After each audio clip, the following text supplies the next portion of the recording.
음, 요즘 예측 시장에 대한 관심이 정말 뜨겁죠. 단순히 뭐 흥미로운 주제, 이걸 넘어서서 이제는 거대한 자본이 움직이는 새로운 판으로 주목받고 있는데요.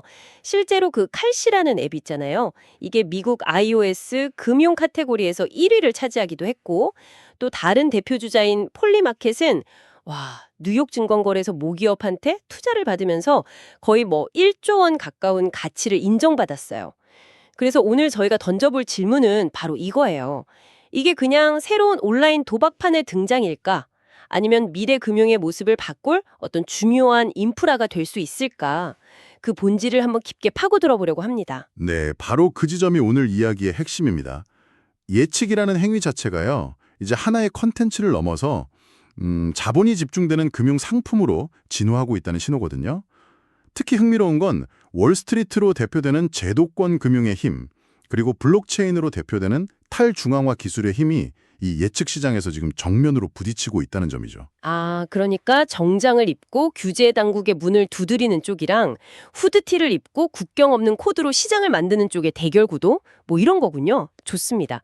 그럼 이 예측 시장이 대체 어떻게 돌아가는 건지 가장 기본적인 원리부터 한번 짚어주시죠. 원리는 놀랄 만큼 간단해요. 예를 들어서 A라는 사건이 일어날까? 이런 질문이 있다고 해보죠. 그럼 시장은 예스 토큰하고 노 토큰 딱 두 가지만 발행을 합니다. 만약 A 사건이 실제로 일어나면 예스 토큰의 가치는 1달러가 되고요. 일어나지 않으면 0달러가 되는 거예요. 노 토큰은 당연히 그 반대로 움직이고요. 아, 그러면 토큰 가격 자체가 시장에 집단지성이 내놓은 실시간 확률 예보, 뭐 그런 셈이군요. 만약에 예스 토큰이 30센트에 거래된다면 사람들이 그 사건이 일어날 확률을 30% 정도로 보고 있다. 이런 뜻이네요. 정확합니다. 바로 그게 여론조사나 전문가 예측이랑 근본적으로 다른 지점이에요. 그냥 그럴 것 같다고 말하는 게 아니잖아요. 사람들의 자기 돈을 직접 걸고 확신의 정도를 가격으로 표현하는 거니까요. 새로운 정보, 예를 들어서 뭐 중요한 속보가 터지면 순식간에 수많은 사람들이 거래를 통해 그 정보의 가치를 가격에 반영시키죠. 뭐랄까, 시장의 지성이 실시간으로 움직이는 겁니다. 정보의 가치가 즉각적으로 가격에 녹아드는 시스템이라는 게 참 흥미롭네요. 그렇다면 왜 하필 지금 이 폴리마켓과 칼시가 시장을 이끄는 양대 산맥이 된 걸까요? 아까 말씀하신 그 두 세력의 대결이라는 관점에서 설명해 주실 수 있을까요? 네, 두 플랫폼은 정말이지 완벽한 대조를 보여줍니다. 먼저 폴리마켓은 온체인, 그러니까 블록체인 위에서 작동하거든요. 이건 모든 거래 기록이 투명하게 공개되고 특정 회사가 마음대로 서비스를 중단시킬 수 없다는 걸 의미하죠. 그래서 국경 없는 신뢰를 확보하기에 아주 유리한 거고요. 덕분에 미국 대선이나 금리 발표 같은 전 세계적인 이벤트가 있을 때마다 거래량이 폭발합니다.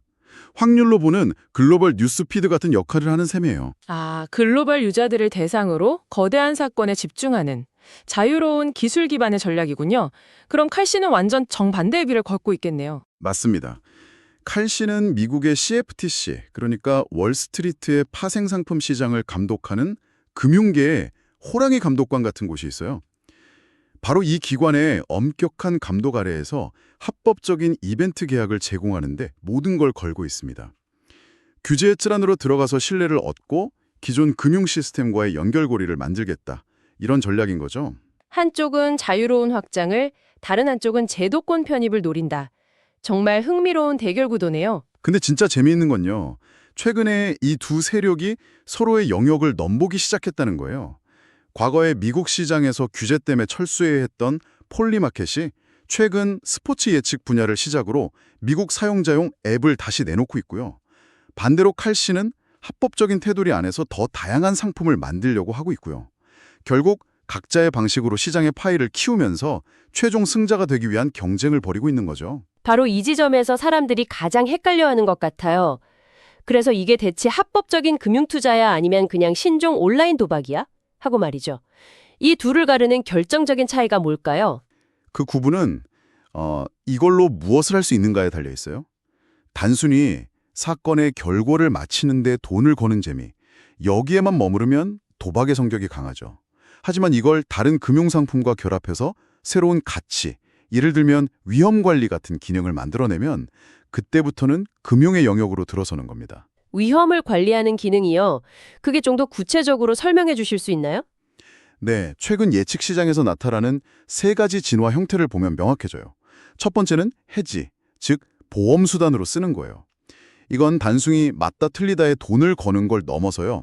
사실상 세상의 모든 불확실성에 대해서 개인이 직접 보험을 들거나 발행할 수 있게 된다는 뜻입니다. 잠깐만요. 그게 무슨 뜻이죠? 제가 직접 보험을 만든다고요? 그렇죠. 예를 들어 제가 어떤 암호화폐 프로젝트에 성공해 투자를 했다고 해볼게요. 그런데 만약 그 프로젝트가 실패할 경우를 대비해서 프로젝트 실패에 대한 예스 토큰을 미리 사두는 겁니다. 그럼 프로젝트가 진짜 실패하더라도 예측 시장에서 번 돈으로 투자 손실을 어느 정도 메꿀 수 있죠. 내 농장의 가뭄 리스크부터 특정 정치인의 당선으로 인한 정책 리스크까지 모든 것을 금융상품으로 만들 수 있는 길이 열리는 거예요. 이건 기존 금융시장의 그 이진 옵션과 구조적으로 똑같습니다. 와, 이건 정말 생각의 차원을 바꾸네요. 그럼 두 번째 진화는 뭔가요? 두 번째는 예측 포지션이 담보, 콜렉터럴, 즉 담보자산이 되는 겁니다. 담보요? 그럼 제가 만약에 내년 대선에서 트럼프가 당선된다는 예스 토큰을 잔뜩 가지고 있다면 그걸 은행에 맡기고 대출받는 것처럼 다른 코인을 빌릴 수 있다. 이런 건가요? 이게 실제로 가능한 수준인가요? 네, 바로 그겁니다. 아직 초기 단계이긴 하지만 이미 그런 서비스들이 나오고 있어요. 내가 가진 예측 포지션의 미래 가치를 인정받아서 그걸 담보로 새로운 유동성을 확보하고 또 다른 투자를 할 수 있게 되는 거죠. 그리고 마지막 세 번째가 가장 강력한데요. 바로 레버리지 상품, 그러니까 파생 상품, perpetuals, 줄여서 PERS처럼 거래되는 흐름이 나타나고 있다는 겁니다. 적은 돈으로 훨씬 더 큰 포지션을 잡을 수 있게 되는 거예요. 해지, 담보, 레버리지라니. 듣고 보니 이건 완전히 현대 금융시장의 핵심 기능들이네요. 바로 그겁니다. 2단계에 이르면 예측 시장은 더 이상 단순한 베팅 앱이 아니에요. 이건 불확실성이라는 리스크 그 자체를 사고 파는 새로운 파생 상품 시장이 되는 겁니다. 도박이냐 금융이냐는 질문에 대한 답은 바로 이런 금융적 기능들을 제공할 수 있느냐 없느냐 여기에 달려 있는 거죠. 단순한 예측을 넘어서 파생상품 시장으로 진화하고 있다. 이건 정말 중대한 변화인데요. 그렇다면 앞으로 어떤 기술이나 트렌드들이 이런 변화를 더 빠르게 만들게 될까요? 다음 물결은 크게 토큰화, 대출, 그리고 레버리지의 심화로 요약할 수 있어요. 예를 들어서 칼시 같은 규제 플랫폼에서 거래되는 합법적인 계약을 블록체인 위에 토큰으로 만들어서 그걸 탈중앙화 금융, 즉 디파이 생태계에서 누구나 자유롭게 거래하고 담보로 쓰게 만드는 시도들이 나타날 겁니다. 두 세계를 연결하는 다리가 놓이는 거죠. 아, 칼시의 안정성과 폴리마켓의 자유도를 결합하는 거군요. 기술적인 변화도 여기에 큰 영향을 미치겠는데요. 물론이죠. 특히 AI가 결합되면 진화의 속도는 상상 이상으로 빨라질 겁니다. AI는 이 시장의 두 가지를 근본적으로 바꿀 거예요. 하나는 가격 결정의 자동화입니다. 지금은 사람들이 관심을 갖는 큰 시장 위주로 거래가 활발하지만 앞으로는 정말 사소하고 작은 예측 시장들이 수없이 생겨날 거거든요. 예를 들면 이번 분기 우리 동네 스타벅스 매출이 전분기보다 오를까 같은 시장들이요. 그런 작은 시장들을 사람이 일일이 다 관리할 수는 없겠네요. 그렇죠. 바로 그럴 때 AI가 실시간으로 관련 데이터를 분석해서 합리적인 가격을 제시하는 뭐랄까 마켓 메이커 역할을 해주는 겁니다. 사람이 할 수 없는 영역까지 시장을 확장시켜주는 거죠.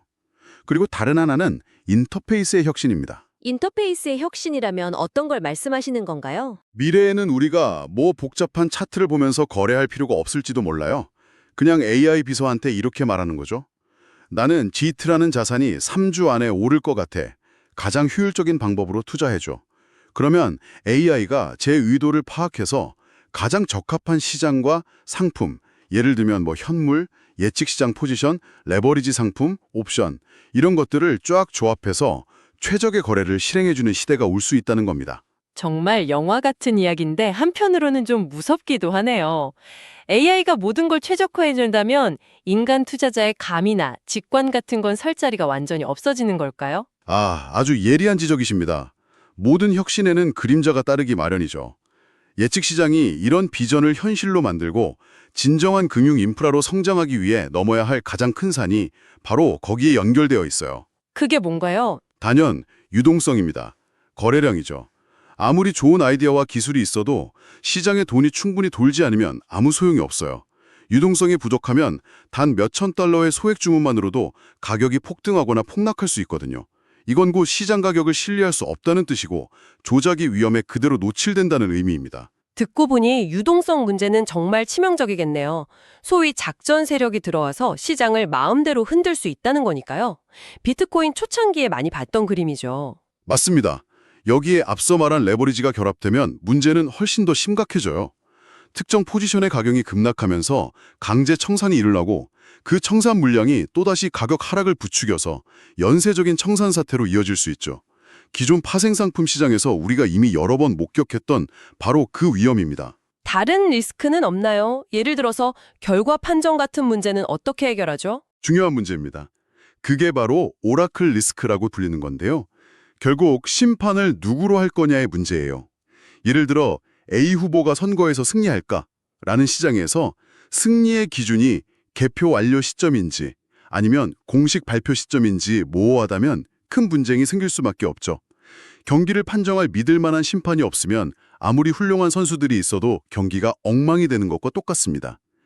여기에 국가별로 천차만별인 규제 리스크 역시 빼놓을 수 없는 큰 허들이고요. 정리가 되네요. 오늘 이야기를 종합해보면 예측 시장은 이제 단순한 흥미거리나 투기 대상을 넘어서서 불확실성을 거래하는 인프라로 진화하는 중대한 기로에 서 있는 것 같아요. 칼스는 규제의 틀 안에서 월스트리트의 문을 두드리고 있고 폴리마켓은 국경 없는 기술로 새로운 금융 질서를 만들려고 하고 있고요. 네, 그래서 앞으로의 관전 포인트는 아주 명확해졌습니다. 과연 누가 먼저 압도적인 유동성을 확보해서 이 시장의 기본값, 즉 표준이 될 것인가? 이 싸움에서 이기는 플랫폼이 미래 예측 시장의 모든 것을 지배하게 될 겁니다. 그 주인공이 나타나는 순간 예측 시장은 더 이상 도박인가 금융인가 하는 이런 소모적인 질문을 넘어설 수 있겠군요. 그렇습니다. 그 순간 예측 시장은 기존 파생상품 시장과의 경계를 허무는 새로운 금융의 한 축으로 당당히 자리 잡게 될 겁니다. 이 거대한 변화의 최종 승자는 과연 누가 될지 지켜보는 것도 흥미롭겠지만 이 시장의 등장은 우리에게 더 근본적인 질문을 던지는 것 같아요. 우리가 일상에서 마주하는 거의 모든 불확실성에 가격이 매겨지고 거래될 수 있다면 과연 세상은 더 예측 가능해질까요? 아니면 더 복잡해질까요? 시청해주셔서 감사합니다.